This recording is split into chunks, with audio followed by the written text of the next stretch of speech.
ሰላም ሰላም በዓለም እባላለሁ። ዛሬ የምንማማርበት የትምህርታችን ርዕስ ከባቢ አየር እና የከባቢ አየር ቅንብር ወይም ደግሞ ይዘት በሚል ርዕስ ላይ ይሆናል። ይህን ትምህርት ከመጀመራችን በፊት እስኪ እንደ መነሻ የሆን ዘንድ አንድ ጥያቄ ልጠይቃችሁ ተማሪዎች። በዙሪያችን ያለው አየር ከምን የተሰራ ነው ብላችሁ ታስባላችሁ?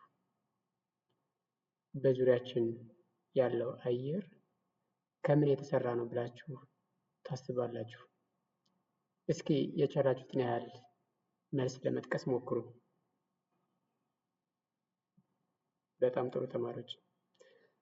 ስለዚህ ዛሬ ስለ ምድር ከባቢ አየር ምንነት፣ ከምን እንደተሰራና ስለ ይዘቱ ሰፋ አድርገን እንማራለን ማለት ነው። ይህን ትምህርት ስንማር የዚህ ትምህርት ዋና ዓላማ ተማሪዎች ይህን ትምህርት ከተማራችሁ ወይም ደግሞ ካጠናችሁ በኋላ የምድር ከባቢ አየር ምን ማለት እንደሆነና የምድር ከባቢ አየር ከምን ከምን እንደተሰራ ወይም ደግሞ ውህዶቹ ምን ምን እንደሆኑ መግለጽ ትችላላችሁ ማለት ነው። ይህን ትምህርት ስትማሩ ከዚህ ትምህርት ጋር ተያያዥ የሆኑ ታውቋቸው የሚገቡ ቁልፍ ቃላት አሉ። እነሱም ከባቢ አየር፣ ኤሮሶል፣ ዋና ዋና ጋዞች እንዲሁም አነስተኛ ጋዞች የሚሉት ቃላት ምን ማለት እንደሆነ ከዚህ ትምህርት የምትረዷቸው ዋና ዋና ቁልፍ ቃላት ይሆናሉ ማለት ነው ተማሪዎች። በጣም ጥሩ። አሁን ወደ ዋናው ትምህርታችን እንገባለን። ከባቢ አየር እና የከባቢ አየር ይዘት ወይም ደግሞ የምድር ከባቢ አየር ቅንብር ወይም ደግሞ ይዘት የሚለው የዕለቱ ትምህርታችን ርዕስ ነው። አሁን ወደ ዋና ትምህርታችን ከመግባታችን በፊት እስኪ አንድ መነሻ ጥያቄ ልጨምራችሁ። ከባቢ አየር ማለት ምን ማለት ነው? ከባቢ አየር የሚለውን ቃል ስትሰሙ ምን የሚል ሀሳብ በውስጣችሁ ይመጣል? ምንድን ነው ብላችሁ ትገምታላችሁ? በጣም ጎበዞች። እንግዲህ ከባቢ አየር ማለት የምድርን ገጽ የከበበ አየር ማለት ነው። ይህም ከምድር ገጽ በላይ የሚገኝ ግልጽ አስተላላፊ የሆነ ቀለም የሌለው ጣዕም የሌለው እና ሽታ የሌለው የጋዞች ድብልቅ ከባቢ አየር ብለን እንጠራዋለን ማለት ነው ተማሪዎች። የምድር ከባቢ አየር ጋዞችን፣ የአቧራ ቅንጣቶችን እና እርጥበት ጠብታዎችን ያቀፈ ሲሆን እነዚሁም በጥቅሉ ኤሮሶል በመባል ይታወቃሉ። በምድር ከባቢ አየር ውስጥ የተለያዩ ጋዞችን እናገኛለን።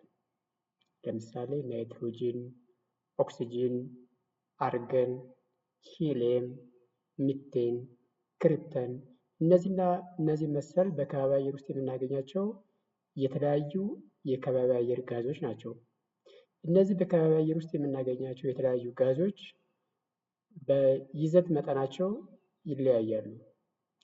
ለምሳሌ ናይትሮጅን እና ኦክሲጅን የምድር ከባቢ አየር ውስጥ በስፋት የምናገኛቸው ሲሆኑ እነዚህ ዋና ዋና ጋዞች ይባላሉ። ከነዚህ የቀሩት በአነስተኛ መጠን የምናገኛቸው ጋዞች ስለሆኑ እነዚህ አነስተኛ ጋዞች ብለን እንጠራቸዋለን። ለምሳሌ እነ አርገን፣ እነ ካርቦን ዳይኦክሳይድ፣ እነ ሂሊየም፣ እነ ሚቴን፣ እነ ክሪፕተን እነዚህ በምድር ከባቢ አየር ውስጥ በአነስተኛ ይዘት የምናገኛቸው ስለሆኑ አነስተኛ ጋዞች ወይም ደግሞ አነስተኛ የከባቢ አየር ጋዞች ተብለው ይጠቀሳሉ። ተጨማሪ ማብራሪያ ያክል እዚህ በምስሉ ላይ የምታዩት ለምሳሌ በከባቢ አየር ውስጥ በስፋት የምናገኘው ናይትሮጅን ነው። ይህም ከአጠቃላይ የከባቢ አየር ይዘት ውስጥ ወደ 78% የሚጠጋውን ሸፍኖ እናገኘዋለን። በሁለተኛ ደረጃ የምናገኘው የከባቢ አየር ጋዝ ኦክሲጅን ነው። ይህም ወደ 21% የሚጠጋውን ሸፍኖ እናገኛለን። በአጠቃላይ ኦክሲጅን እና ናይትሮጅን የከባቢ አየርን 99% ሸፍነው እናገኛቸዋለን። ስለዚህ እነዚህ ኦክሲጅን እና ናይትሮጅን የምንላቸው በስፋት የምናገኛቸው የከባቢ አየር ጋዞች በመሆናቸው ዋና ዋና ጋዞች እንላቸዋለን ማለት ነው። የቀረውን 1% የሚሸፍኑት ለምሳሌ እንደ አርገን፣ እንደ ኒየን፣ ካርቦን ዳይኦክሳይድ፣ ክሪፕተን፣ ሂሊየም፣ ሚቴን እነዚህ የቀረውን 1% ሸፍነው የሚገኙ የከባቢ አየር ጋዞች ሲሆኑ እነዚህም በይዘታቸው አነስተኛ ስለሆኑ አነስተኛ የከባቢ አየር ጋዞች ብለን እንጠራቸዋለን ማለት ነው። በአጠቃላይ ናይትሮጅን በምድር ከባቢ አየር ውስጥ በጣም የተትረፈረፈው የከባቢ አየር ጋዝ ነው፣ ወይም ደግሞ በብዛት የምናገኘው የከባቢ አየር ጋዝ ሲሆን ይህም ከአጠቃላይ የከባቢ አየር ሽፋን ውስጥ 78%ን ሸፍኖ እናገኘዋለን። ይህ የከባቢ አየር ወይም ደግሞ ናይትሮጅን ወደ ከባቢ አየር የሚገባው እሳተ ገሞራዎች ሲፈነዱ እንዲሁም ደግሞ የሞቱ እንስሳት እና ተክሎች ሲበሰብሱ ነው። ሁለተኛው በስፋት የምናገኘው የከባቢ አየር ጋዝ ኦክሲጅን ሲሆን ይህም ወደ 20.9 ወይም ደግሞ ወደ 21% የሚጠጋውን ሽፋን ሸፍኖ እናገኘዋለን። ይህም በሁለተኛ ደረጃ እንዲቀመጥ አድርጎታል። ኦክሲጅን በዋነኛነት የሚመረተው ከእጽዋት ሲሆን ይህም ሕይወት ላላቸው ነገሮች በምድር ላይ እንዲኖሩ ካስቻሉ በጣም ወሳኝ የከባቢ አየር ጋዞች መካከል አንደኛውና እጅግ መሰረታዊ የሆኑ ጋዝ ነው ማለት ነው። በጣም ጥሩ ተማሪዎች፣ ስለዚህ እንደማጠቃለያ ዛሬ ምን ተማርን? ዛሬ የተማርነው ከባቢ አየር ምን ማለት እንደሆነ ተምረናል። እንዲሁም ደግሞ የከባቢ አየር ምን ምን ይዘቶች እንዳሉ ተምረናል። በአጠቃላይ ከባቢ አየር የጋዞች ድብልቅ እንደሆነ፣